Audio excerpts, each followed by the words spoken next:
Will, you are not shy at all about jumping into roles playing real people, Muhammad Ali, Chris Gardner, and now this one, The Good Doctor.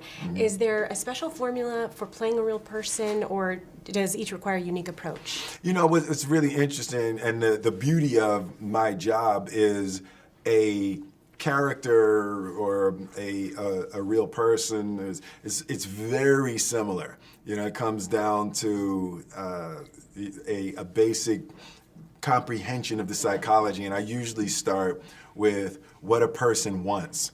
You know, everybody is driving for something, and the system of wants is very powerful. And with Dr. Omalu, when I landed on his deepest want was to be accepted as an American, that was huge. It opened up everything into his psyche. Heaven was here, and America was here.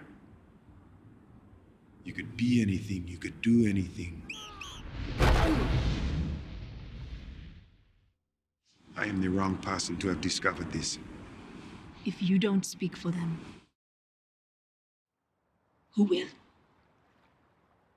Wow, you say that, and so I'm wondering, because I'm cheering in the movie for his truth to come out and keep pursuing it, and yet his deepest want is to be accepted. Those were such conflicting agendas. How did he push through? Did he tell you what kept him going? He is. He has 8 degrees, you know, so he is a man of science, but he is also profoundly a man of God. He's one of the most religious people I've ever met.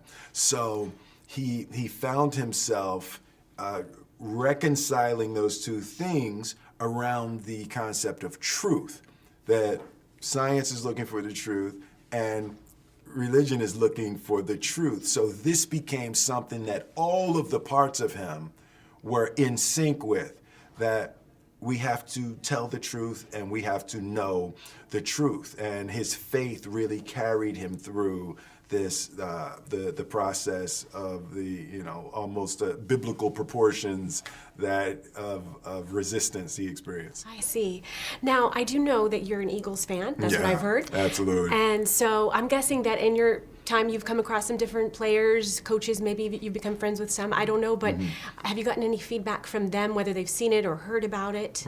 Not specifically from the Eagles, but we've had screenings for players, and you know, it's been a good reaction. There was one quote from a player that you know, he said, "This is like a horror movie to us," you know, and that was sort of a new you know, perspective on it.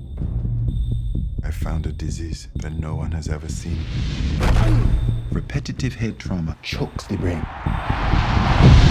The NFL does not want to talk to you. You turned on the lights and gave their biggest boogeyman a name. You're going to war with a corporation that owns a day of the week. No proof was presented today because there simply isn't any. They have to listen to us. This is bigger than they are. But you know, for me, my hope is that in the delivery of this film, and packaged in an inspirational story about a man, I think that the delivery of the information, I'm hoping, will ultimately be better for the players and for the NFL and for parents, and it will help to propel the game forward. It was addressed in the movie, the beauty of the game, and so of course, as you mentioned, I want to talk our local angle a little bit. With you being an Eagles fan, us Bucks fan, we really view you as nemesis, even though you know, we're not in the same division. Is it reciprocated? Do you feel the same way about Bucks? No, not at all. I grew up in Philadelphia, and all of my sporting pain was almost exclusively centered on the Dallas Cowboys. Of course, that makes sense. I think so. Thank you. Thank you so much for your time.